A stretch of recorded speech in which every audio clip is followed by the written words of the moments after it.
Welcome to lunch hour. This is Satish. IT దాడులు టాలీవుడ్ ను shake చేస్తున్నాయి. బిగ్ ప్రొడ్యూసర్స్ టార్గెట్ గా ఐటీ రైట్స్ కొనసాగుతున్నాయి. ఐటీ దాడుల వెనుక కారణం ఏంటి? వసూళ్లకు తగ్గట్టుగా నిర్మాతలు ఆదాయ పన్ను చెల్లించలేదా? భారీ కలెక్షన్ల ప్రకటనలు ఐటీ నజర్లో పడ్డాయా? పోటాపోటీ రికార్డు వసూళ్ల గుట్టేంటి? కలెక్షన్ల ప్రకటనే కొంప ముంచుతోందా? బ్లాక్ బస్టర్ రైట్స్ ఇవాటి లంచ్ అవర్ డిబేట్ లో మాట్లాడబోతున్నాం. చర్చలో పాల్గొంటున్నారు ప్రముఖ నిర్మాత నట్టికుమార్ గారు, అలాగే మరో ప్రముఖ నిర్మాత రాజ్ కందుకూరు గారు డిబేట్లో జాయిన్ అవుతున్నారు. నట్టికుమార్ గారు, ఐటీ దాడులపై నమస్తే సార్. ఐటీ దాడులపై ముందు మీ కామెంట్ ఏంటి? అంటే భారీ కలెక్షన్ల ప్రకటనలే కొంప ముంచుతున్నాయి అన్న ఒక చర్చ అయితే ఇండస్ట్రీలో జరుగుతోంది. అలాగే పెట్టిన ఖర్చుకు కానీ వస్తున్న కలెక్షన్లకు కానీ సరైన ఆదాయ పన్ను కట్టడం లేదు అన్నది ఐటీ అధికారులు చేస్తున్న ఆరోపణగా కొందరు చెప్తున్నారు. ఇప్పుడు నేను ఒక మాట చెప్తానండి సార్. ఇప్పుడు మనకంటే చాలా పెద్ద పెద్ద వ్యాపారులు వేల కోట్లు లక్షల కోట్ల వ్యాపారాలు చేస్తున్నారు. ఇండస్ట్రియల్ ఐటీ హబ్ అవ్వచ్చు, లేకపోతే ముఖేష్ అంబానీ గారు, లక్ష్మీ మిట్ల గారు, so money is the big plans అందరూ చేస్తున్నారు. వాళ్ళు ఎప్పుడు ఇలాగా మొత్తం టోటల్ గా పబ్లిక్ గా పేపర్కి ఇవ్వట్లేదండి. వాళ్ళకంటూ ఒక వెబ్సైట్ ఉంటుంది, వాళ్ళకంటూ ఏ ట్యాక్స్ కడుతున్నామో ఏం డబ్బు కడుతున్నామో ఆ వెబ్సైట్ లోకి వెళ్తే అది పబ్లిక్ ఇష్యూ కాబట్టి, ఆ పబ్లిక్ ఇష్యూలో రైట్ కాబట్టి వాళ్ళు పెడతారు. ఎందుకంటే ఇంత వచ్చింది, ఇంత ఆదాయం వచ్చింది, ఇంత పెడుతున్నాం అని. మీరు పబ్లిక్ ఇష్యూలో లేరు, మీరు వ్యాపారం చేస్తున్నారు. భాగస్వామ్యం ప్రైవేట్ లిమిటెడ్ కంపెనీలు మాత్రమే. మీరు పబ్లిక్ గా మీరు 1800 crores అది గ్రాసా, నెట్టా, ఖర్చులు ఎంత, మన సినిమా మొత్తం తీసింది ఎంత, మన లాభం ఎంత, మీరు ఇంత గ్రాస్ అంటే ఇప్పుడు దాన్ని ఏమవుతుందంటే అమ్మ 3,500 అంటే ఇప్పుడు నా 1831 అని షేర్ అయితే 3,500 కోట్లు చెయ్యాలి సినిమా. ఎందుకంటే అక్కడ దానికి ఏంటంటే ట్యాక్స్ ఉంటుంది 18%. ఆ 18% ట్యాక్స్ తీసిన తర్వాత ఎంసీలు ఉంటాయి. ఎంసీలు తీసిన తర్వాత మొత్తం టోటల్ గా మనకి ఏదైతే ఉందో రెంట్స్ ఉంటాయి, థియేటర్ రెంట్ ఉంటాయి. అవన్నీ తీసేస్తే 1831 వస్తుంది. ఒకవేళ 1831 గ్రాస్ అనుకోండి 900 crores వస్తుంది షేర్. అప్పుడు మీరు 700 crores పెట్టాను అంటున్నారు. 700 crores ఎలా పెట్టారు? ఇవన్నీ ఒక డిఫరెంట్. మీకు ఇప్పుడు దిల్ రాజు గారు ఉన్నారు, ఫస్ట్ డే 186 వచ్చింది అంటున్నారు.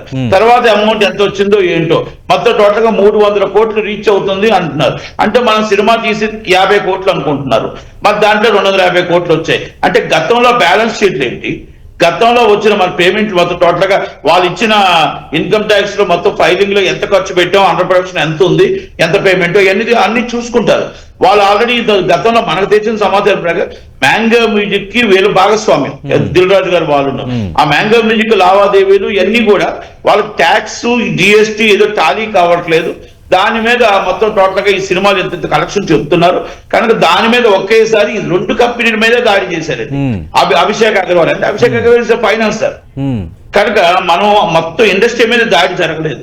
కానీ మనం ఈ విధంగా పబ్లిక్ తీసుకురావడం, పబ్లిక్ కి మన రేట్లు అనౌన్స్ చేయడం వల్ల చిన్న సినిమాని చంపేస్తున్నారు. అంటే ఎందుకంటే మీరు చిన్న సినిమాని చంపేస్తారు, పెద్ద సినిమా రైట్ అయితే అంటే ప్రతిదీ పాన్ ఇండియా వేల కోట్లు వస్తుంది. ఆ హీరో ఏం చేస్తున్నాడు, మాకు 1800 crores వచ్చిందో 2,000 కోట్ల సినిమా తీయమంటున్నాడు. కానీ నేనేం అడుగుతున్నానంటే ఉదాహరణకి ఒక కంపెనీ పెట్టామండి, ఆ కంపెనీ సిఇఓ మనం ఆ సినిమా మనం అమ్మితే నెట్ఫ్లిక్స్ సో మనీ కంపెనీస్, నేను కంపెనీస్ జోలికి వెళ్ళట్లేదు, ఆ బిజినెస్ 105 కోట్లకు మనం అమ్మితే అది పబ్లిక్ షేర్ అండి. అంటే పబ్లిక్ ఆ కంపెనీ షేర్లు కొంటారు, అంటే అది కూడా పబ్లిక్ మనీ. దాన్ని 105 కోట్లు కొంటే మీకు 60 కోట్లు చేస్తే 40 కోట్లు పబ్లిక్ నష్టపోతున్నారు. మళ్ళీ అదే సినిమా 110 కోట్లకి ఎన్నుకుంటారు మీరు, అది హీరోది. అంటే ఇక్కడ గాంబ్లింగ్ కనబడట్లేదా? అంటే ఇవన్నీ కూడానండి, లావాదేవీలు అన్ని కూడా ఇలాంటివన్నీ ఉన్నాయి. రెండోది, మీరు 600 రూపాయలు టికెట్ పెట్టి, 700 రూపాయలు టికెట్ పెట్టి, 800 రూపాయలు టికెట్ పెట్టి ఇక్కడ పబ్లికే నష్టపోతున్నారు. మీరు మాత్రం మామూలుగా ఉన్నారు. మీ ఇష్టం వచ్చిన రేట్లు పెంచేసుకొని మీరు ఇన్కమ్ ట్యాక్స్ కాడికి వచ్చేటప్పటికి సార్ ఇదంతా మేము పెట్టలేదండి, ఇది ఓన్లీ ఫ్యాన్స్ కోసం ఒక స్టంట్ అండి, మీ ఫ్యాన్స్ కోసం సాటిస్ఫాక్షన్ చేయడం కోసం అండి, హీరోని సాటిస్ఫాక్షన్ చేయడం కోసం అండి అని చెప్పడమా? అంటే మన పరువు తీసుకొని మనమే పెట్టుకుంటున్నాం బయట. ఓకే, మనం దాన్ని తీసుకొని పెట్టుకొని మనం ఏమంటున్నాం? అసలు ఇందాక నేను దిల్ రాజు గారు చూసా, నా ఒక్కరి మీద కాదు ఎంటైర్ ఇండస్ట్రీ మీద దాడి జరుగుతున్నాను. సారీ, ఎంటైర్ ఇండస్ట్రీ మీద దాడి జరగలేదు. Only just Mythri Movie Makers and partners and Venkateswara Creations and partners. మీకు మ్యాంగో మ్యూజిక్ అనేది భాగస్వామ్యమే వెంకటేశ్వర ఫిల్మ్స్ లో. మీకు సిరీస్ గారు భాగస్వామ్యం, నరసింహరెడ్డి గారు బ్రదర్, మొత్తం టోటల్ గా వాళ్ళ అనిష్టారెడ్డి గారు వాళ్ళ అమ్మాయి. ఇక బయట ఎవరున్నారు?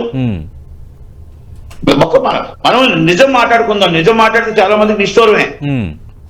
మనం పాన్ ఇండియా కాదండి. అంటే దర్శకుడు సుకుమార్ పై ఎందుకు మరి ఐటీ దాడులు?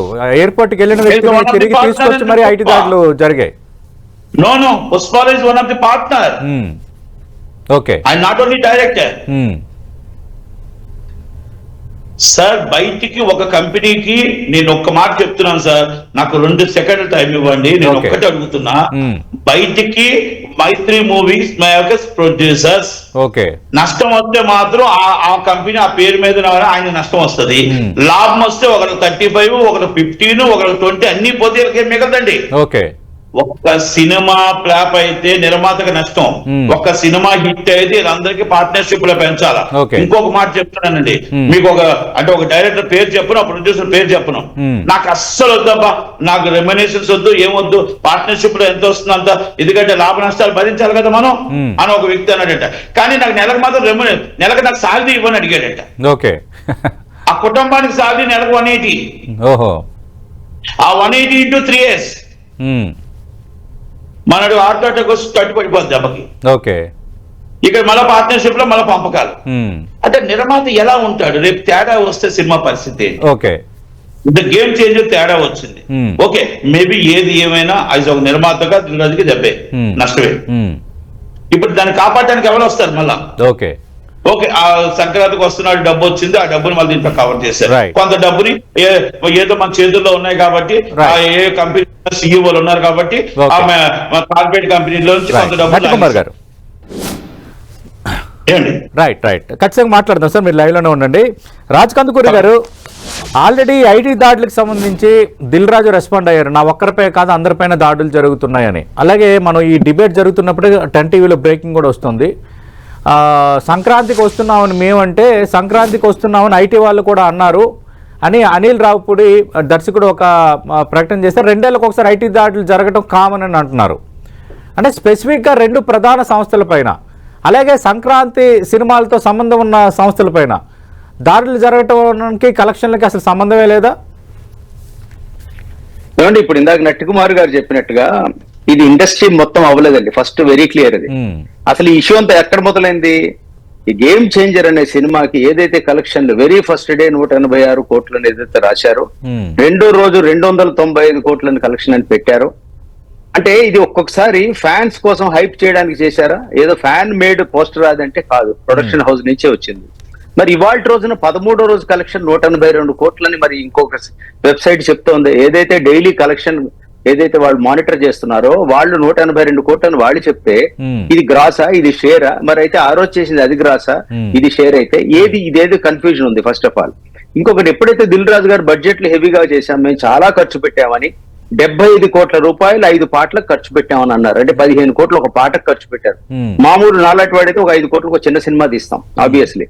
ఇంత బడ్జెట్లు పెట్టినప్పుడు ఇందాక నట్టికుమార్ గారు ఒక మంచి పాయింట్ అన్నారు, 1900 కోట్లు 2000 కోట్లు ఒక సినిమాకి చేసింది అంటే ఆ హీరోతో సాహసం చేసి ముందుకు వచ్చి 2000 కోట్ల మినిమం బడ్జెట్ ఎవరైనా చేయగలరా? చేయలేరు. అంటే కనీసం ఆ టార్గెట్ రీచ్ అవ్వాలంటే మీరు ఒక 600 కోట్ల సినిమా అయినా చేస్తే, అటువంటి హైప్ తీసుకొస్తే దానికి రేపు ఆ కలెక్షన్ వచ్చే అవకాశం ఉంది. అంటే ఎంత బడ్డెన్ ఒక నిర్మాత మీద పెరిగింది అంటే, అఫ్ కోర్స్ ఒకసారి హిట్ వచ్చినప్పుడు నిర్మాత మీద ఆ బాధ్యత నెక్స్ట్ నిర్మాత మీద పెరుగుతుంది. ఆ హీరోని అంత బాగా చూసుకోవాలి, అంతకన్నా బెటర్ గా తీసుకెళ్లాలని కోరుకుంటాడు ఏ నిర్మాత అయినా ఏ డైరెక్టర్ అయినా. ఇప్పుడు ఈ రోజు జరుగుతున్నది ఏదైతే ఉందో ఇది మోస్ట్లీ ఒక సినిమాకో 2 సినిమాలు కనెక్టెడ్ అనండి. ఎందుకంటే గేమ్ చేంజర్ విషయంలోనే దీని గురించి చాలా ట్రోల్స్ వచ్చాయని, ఈ కలెక్షన్ హైప్ ఉంది ఏంటని నార్త్ ఇండియాలో కూడా మాట్లాడుకున్నారు. అంటే దాని మీద చాలా మంది చాలా రకరకాలుగా వెబ్సైట్స్ లోను, ట్విట్టర్ లోను, ఎక్స్ లోను రాశారు ఎందుకు ఇలా కలెక్షన్స్ ఇలా ఉన్నాయని. టాప్ రివ్యూయర్స్ కూడా రాశారు. అంటే దాని గురించి ఒక డిబేట్ జరుగుతుండగా ఆబ్వియస్లీ డిపార్ట్మెంట్ కి ఎలా వెళ్తుందండి? ఇప్పుడు నిజంగా 300 కోట్లు ఉందంటే దాంట్లో నిర్మాత షేర్ 140 కోట్లు 130 కోట్లు రావాలి. దాంట్లో జిఎస్టీలు పోవాలి, థియేటర్ రెంట్స్ పోవాలి, డిస్ట్రిబ్యూషన్ కమిషన్లు పోవాలి, చాలా పోతాయి. అవును. సో ఏదైతే మీరు మెన్షన్ చేసింది గ్రాసా, షేరా, ఏంటి ఎంత నిజాలు ఈ దీంట్లో ఏదైతే ఇప్పుడు మీరు ఇందాక మ్యాంగో మీడియా చేశారని అది కూడా వీళ్ళతో పార్ట్నర్షిప్ లో ఉన్నదే. అండ్ ఇప్పుడు ఇందాక అట్ ద సేమ్ టైం ఇంకొక వ్యక్తి మనం ఇందాక సుకుమార్ గారి మీద రైడ్ అయింది, ఎయిర్పోర్ట్ ని తీసుకెళ్లారని వస్తోంది. అదేంటంటే కారణం ఆయన కూడా దాంట్లో ఒక పార్ట్నర్. ఏదైతే ఒక హ్యూజ్ దగ్గర 2000 కోట్లు చేసిన సినిమాకి ఎక్కడైతే వీళ్ళు రైడ్ జరిగినప్పుడు ఆబ్వియస్లీ అందులో ఎవరైతే పార్ట్నర్స్ ఉన్నారో అందరినీ వెరిఫై చేస్తారు. దాంట్లో భాగంగానే జరుగుతుందండి. ఇంకొకటి నా ఫీలింగ్ ఏంటంటే రీజాలు నాకు నిజంగా తెలియకుండా ఎగ్జాక్ట్ కామెంట్ చేయలేను, కానీ నిజంగా అంత కలెక్షన్ లేకపోయినా కూడా హైప్ చేయడానికి వెళ్ళి దాంట్లో ఎఫెక్ట్ అయ్యారేమో దిల్ రాజు గారు నాకు అనిపించిందండి. ఇది ఆయన ఒక విధంగా ఈ విషయంలో నిజంగా అంత బెనిఫిట్ పొందారా లేదా నాకు తెలీదు. తెలియకుండా ఒక హైప్ కోసం వెళ్ళి సినిమాని బాగా లేపడానికి ట్రై చేసి కలెక్షన్లు రాసి నిజంగా పెడితే అంత లేకపోయి కూడా ఉండొచ్చు. ఆయన నిజంగా ఏం చెప్తారు అంటే ఈ పోటాపోటీకి కలెక్షన్ల ప్రకటన కొంపముంచింది అంటారా? ఈ ఐటీ దాడులకు అదే ప్రధాన కారణంగా నిలిచిందంటారా? నాకు అలాగే అనిపిస్తోందండి. అంటే ఏమవుతుందంటే ఒకసారి హైప్ క్రియేట్ చేయడం కోసం చేసి ఉండాలి. లేకపోతే నిజంగా అంత గనక ఉంటే మరి దాని తగ్గట్టుగా జిఎస్టీలు కడుతున్నారా, దానికి టీడీఎస్లు కడుతున్నారా, మరి ఆ క్వశ్చన్లు అన్ని వస్తాయి. ఎప్పుడైతే హ్యూజ్ అమౌంట్ సర్క్యులేట్ అయిందో దాని గురించి రేట్స్ ఆబ్వియస్లీ ఎవరో కంప్లైంట్ అని ఇచ్చి ఉండొచ్చు, ఎక్కడైనా జరిగి ఉండొచ్చు, వచ్చారేమో అనుకుంటున్నాను. నిజంగా అంత డబ్బు ఆయన సంపాదిస్తే ఒక నిర్మాతగా నేను చాలా ఆనందిస్తానండి. ఎందుకంటే ఇండస్ట్రీ కష్టంలో ఉంది. చిన్న సినిమాతో అయితే క్రష్ అయిపోతుంది. ఒక పెద్ద సినిమా బాగుపడ్డా ఇండస్ట్రీ ఓవరాల్ గా ఎక్కడో చోట ఇంప్రూవ్ అవుతుందని నేను నమ్ముతాను. ఓకే, నట్టికుమార్ గారు, అంటే ఈ పోటాపోటీ ప్రకటనలో ఉన్నది లేనట్టుగా లేనిది ఉన్నట్టుగా చూపించడం అనేది ఐటీ నజర్ కారణమా, లేదంటే ప్రధానంగా ఎక్కువగా సినిమా నిర్మాతలు ఖర్చుని కొంత తక్కువ చూపిస్తారు, లేదంటే ఎక్కువ చూపించిన ఆదాయ పన్ను చెల్లించరు, లాభాలు వచ్చినప్పుడు ఒకలాగా లేనప్పుడు ఒకలాగా వ్యవహరిస్తారన్న ఒక అపప్రద కూడా ఉంది, ఒక ఆరోపణ కూడా ఉంది. ఇప్పుడు నేను ఒకటే అంటానండి, మనం లేనిది ఉన్నట్టు చూపించినా ఉన్నది లేనట్టు చూపించినా మనం ఇందాక రాజకాంత్ గారు చాలా కరెక్ట్ చెప్పారు. 700 కోట్లలో మన సినిమా తీస్తే దానికి టీడీఎస్ 70 కోట్ల రూపాయలు కట్టాలి. అది ఎవరైనా అవునండి, ఏ కంపెనీ టీడీఎస్ ముందు కటింగ్ చేసి ఇవ్వాలి. ఆ టీడీఎస్ 70 కోట్ల రూపాయలు మనం కట్టిన తర్వాత మొత్తం 700 కోట్లు మనం ఎక్కడి నుంచి తెచ్చాం, ఆ 3 సంవత్సరాలు రిటర్న్ ఫైల్ ఎలా చేసాం, మనం ఎక్కడెక్కడి నుంచి పేమెంట్లు వచ్చాయి, ఆ కంపెనీలు రిటర్న్ ఫైల్ చేస్తున్నాయి లేవా, వాళ్ళకి ఎక్కడి నుంచి వచ్చాయి, విదేశీ లావాదేవీలు ఏమైనా జరిగాయా, విదేశీ లావాదేవీలు జరిగితే అక్కడి నుంచి ఎలాగొచ్చింది, ప్రాపర్టీ 23.9 ట్యాక్స్ టీడీఎస్ కటింగ్ అయిందా, ఇవన్నీ డిఫరెంట్ యాక్ట్స్ ఉంటాయండి. అవన్నీ కూడా పర్ఫెక్ట్ గా వాళ్ళు చూస్తారు. అయితే ఇక్కడ ఒకటి, మీరు ఏదైతే మాకు 200 కోట్లు చేసి ఇందాక చెప్పాను కదండి, పెద్ద పెద్ద కుబేరర్స్ ఉన్నారండి, వ్యాపారాలు చేస్తున్నారండి. వాళ్ళు ఎప్పుడు కూడా నెట్వర్క్ మీదకి వచ్చి మాకు ఎంత వచ్చిందని చెప్పేసి మనకి ఈవెంట్లు పెట్టుకోవట్లేదండి. మనం ఏం చేస్తున్నాం, రానిది వచ్చినట్టు చూపించుకుంటూ మనం మొత్తం టోటల్ గా పోతే ఈ డిస్ట్రిబ్యూటర్ షేర్ ఇచ్చేటప్పటికి మనకి నెలలు పడతాయండి. ఈ డిఆర్డీఓ షేర్లు ఇచ్చేటప్పుడు నెలలు పడతాయండి. అది ఆర్డర్ పుణ్యకాలం కాస్త పూర్తవుద్ది. అలాంటిది కొంత షేర్ రావచ్చు, కొంత రాకపోవచ్చు, కొంత కష్టాలు ఉండొచ్చు. మరి ఈ డబ్బు అంతటికి ట్యాక్స్ కట్టాల్సిన బాధ్యత దిల్ రాజు గారు, ట్యాక్స్ కట్టాల్సిన బాధ్యత మైత్రి వాళ్ళు. అంటే ఇవన్నీ నేనేమంటానంటే, మనం ఎందుకు పబ్లిక్ గా పెట్టుకొని మనం హీరోకి అయిపించి రేపు అంత పెద్ద బడ్జెట్ లో ఫ్యాన్స్ ఏమంటారు, మా హీరోని 2000 కోట్లలో సినిమా తీయండి, మా హీరోకి 2500 కోట్లలో సినిమా తీయండి. ఇది కరెక్ట్ కాదండి. నేనేమంటే ఫ్లాప్ అయిన సినిమాని ఎందుకు తీసుకోవట్లేదు? మీరు ఇప్పుడు ఒక బిజినెస్ చేశారు, ఆ బిజినెస్ లో మీకు ఎంత బ్రేక్ ఈవెన్ అయిందో చూడండి. బిజినెస్ కాదు, మీకు అమెజాన్ కి అమ్మారు, అమెజాన్ లో మీకు బ్రేక్ ఈవెన్ ఎంత అయ్యింది, ఆ కంపెనీకి ఎంత నష్టం వచ్చింది, అది చేయమంటున్నాను నేను. ఆ కంపెనీకి ఎంత నష్టం వచ్చింది అని చెప్తున్నాను. ఆ కంపెనీకి ఎంత నష్టం వచ్చింది అని మీకు అడుగుతున్నా నేను. మేజర్ అది నేను అడిగింది. అవన్నీ మీరు చూసుకోకుండా మీరు మొదటి ఇప్పుడు బిజినెస్ చేశారు. నాకు తెలిసి పుష్పాలో డిస్ట్రిబ్యూటర్లు కొంత లాస్ అయ్యారు ఆంధ్రాలో. ఆంధ్రాలో ఏం లాభాలు ఏం రాలేదు. అదే అంటున్నారు చాలా మంది, పుష్ప 2 ఆంధ్రాలో ప్రాఫిట్ సరిగ్గా రాలేదు డిస్ట్రిబ్యూటర్లకి. కొన్ని దగ్గర బ్రేక్ ఈవెన్ అవ్వలేదు, నాకు తెలిసేది. మీకు తెలంగాణలో బ్రేక్ ఈవెన్ అయింది, ఆంధ్రాలో బ్రేక్ ఈవెన్ అవ్వలేదు. నార్త్ ఇండియాలో ఎక్స్ట్రాడినరీ కలెక్షన్ వచ్చింది, వాస్తవం అది. వచ్చింది. కేరళలో కలెక్షన్ బ్రేక్ ఈవెన్ అవ్వలేదు, మీకు తమిళనాడులో బ్రేక్ ఈవెన్ అవ్వలేదు, కర్ణాటకలో బ్రేక్ ఈవెన్ నాకు తెలిసి ఢిల్లీలో బ్రేక్ ఈవెన్ దగ్గరికి వచ్చినట్టుంది.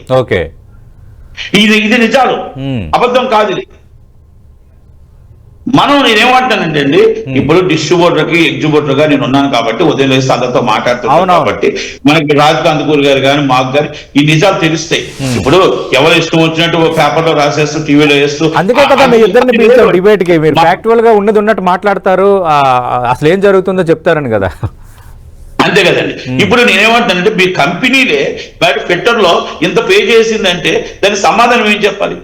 ఒక లెవెల్ గ్రూప్ లో మనం ఒకసారి పెట్టారు 125 కోట్ల కలెక్షన్ అని. వెంటనే ఆ గ్రూప్ లోని వాయిస్ మెసేజ్ పెట్టారు, 125 కోట్ల కలెక్షన్ ఎక్కడ నాకు డీటెయిల్ గా చెప్పి పిచ్చి అసలు వేస్తున్నావా అని. సారీ సార్, నాకు అందరూ పెట్టమని నేను పెట్టాను అన్నాడు. అంటే ఇష్టం వచ్చిన కలెక్షన్స్ పెట్టేస్తే మాకు రెగ్యులర్ గా మామూలు ఉదయాన్నే మాకు వచ్చే కలెక్షన్ ఉంటుంది. ఎందుకంటే వైజాగ్ 13 కోట్లు చేసింది, వైజాగ్ పుష్ప 20 కోట్లు చేసింది, ఇవన్నీ మాకు రెగ్యులర్ కలెక్షన్ ఉంటుంది. దాంట్లో షేర్ తీస్తే ఎంత, మాకు ఎంజీ అది ఇవన్నీ మాకు డిఫరెంట్ ఉంటాయి. అవును. అంటే ఇది నా సినిమా మీ సినిమా కాదండి.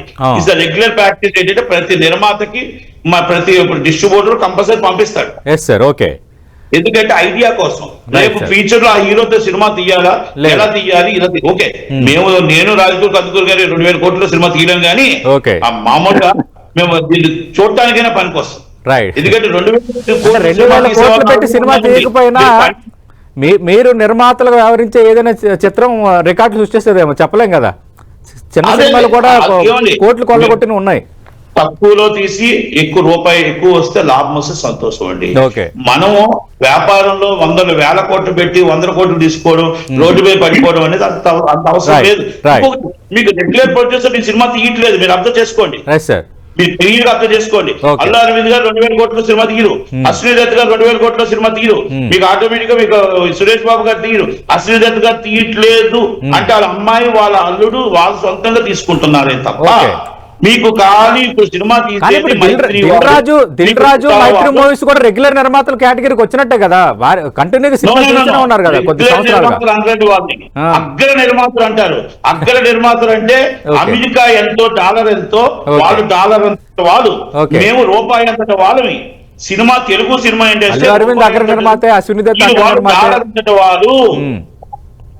సార్ 2000 కోట్లు తెలుగు ఇండస్ట్రీ ఎప్పుడైనా తీసిందా? 1000 కోట్లు సినిమా ఎప్పుడైనా తీసిందా? 1500 కోట్లు సినిమా ఎప్పుడైనా తీసిందా? డిబేట్ ముగించే ముందు అంటే 186 కోట్ల ప్రకటనలు, ఈ ప్రకటనలు అంటే ఇలాంటి ప్రకటనలు ఇవ్వకపోతే సినిమాకు ఆ మాత్రం హైప్ రాదు, లేదంటే అభిమానులు దాన్ని ఒక పాజిటివ్ గా తీసుకోరనే వాళ్ళు కూడా ఉన్నారు. ఒకటి సతీష్ గారు నేను ఏమంటున్నానంటే, మీరు వ్యాపారం చెయ్యండి, మీరు వ్యాపారం చేస్తే మంచిదే, కానీ ఆ ధైర్యం తెలుగు ఇండస్ట్రీ ఆ ధైర్యం సరిపోకే సురేష్ బాబు గారు అంతంత కోట్లు పెట్టలేక ఊరుకున్నారు. అంత ధైర్యం సరిపోక అల్లు అరవింద్ గారు ఊరుకున్నారు.